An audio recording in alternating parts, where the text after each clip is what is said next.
Subscribe to this YouTube channel and please enjoy watching this video. Eddie Hearn is well aware that Jaime Munguia multiplied his options and ascended into a higher tax bracket by stopping John Ryder in impressive fashion Saturday night.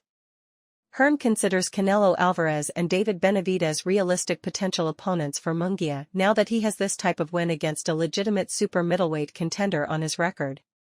If it were up to Hearn, however, he would match Munguia against Edgar Berlanga next. The British promoter, whose company, Matchroom Boxing, represents Berlanga, hopes to re-engage in negotiations with Oscar de la Hoya's Golden Boy Promotions to put together a Munguia-Berlanga bout if Munguia doesn't land what would be higher-profile fights against Alvarez, 60 fights, 2 losses, 2 draws, 39 knockouts, on May 4, or Benavidez, 28 fights, no losses, 24 knockouts, on another date. Brooklyn's Berlanga, 21 fights, no losses, 16 knockouts, also must beat Belfast's Padraig McCrory, 18 fights, no losses, 9 knockouts, on February 24 at Caribe Royale Orlando in Orlando, Florida, but DAZN has exclusive content agreements with Golden Boy and Matchroom and its executives have expressed interest in streaming Munguia Berlanga to its subscribers. For me, I think, Munguia has 2 or 3 really big fights out there for him, Hearn said during the Munguia Ryder post-fight press conference. I mean, the Benavidez fight is a huge fight, the Canelo Alvarez fight is a huge fight, Berlanga is Mexico against Puerto Rico, if Berlanga can look good on February 24. But I think, Munguia is a very exciting young fighter. He's 43-0, great style, and, he's obviously not my decision. But if I had my way, it would be Edgar Berlanga. But, Munguia has a lot of options ahead of him.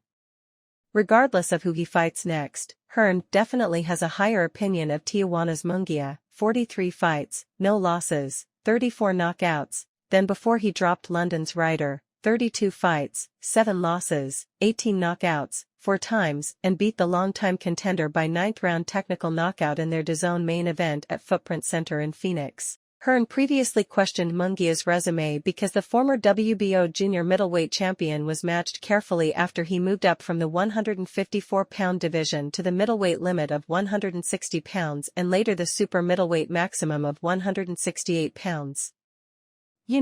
For a guy who's 43 fights, no losses, he doesn't really have a lot of, really prominent names on the record, Hearn said. That's a fact. But, he was also started, in his career very young. And, I think, co-promoter, Fernando Beltran, has done a great job to build him, and now Oscar as well. So, I think to get a stoppage victory over John Ryder is a standout victory. I mean, you saw the Canelo Alvarez fight. He couldn't stop Ryder, he had him down, but it went the distance.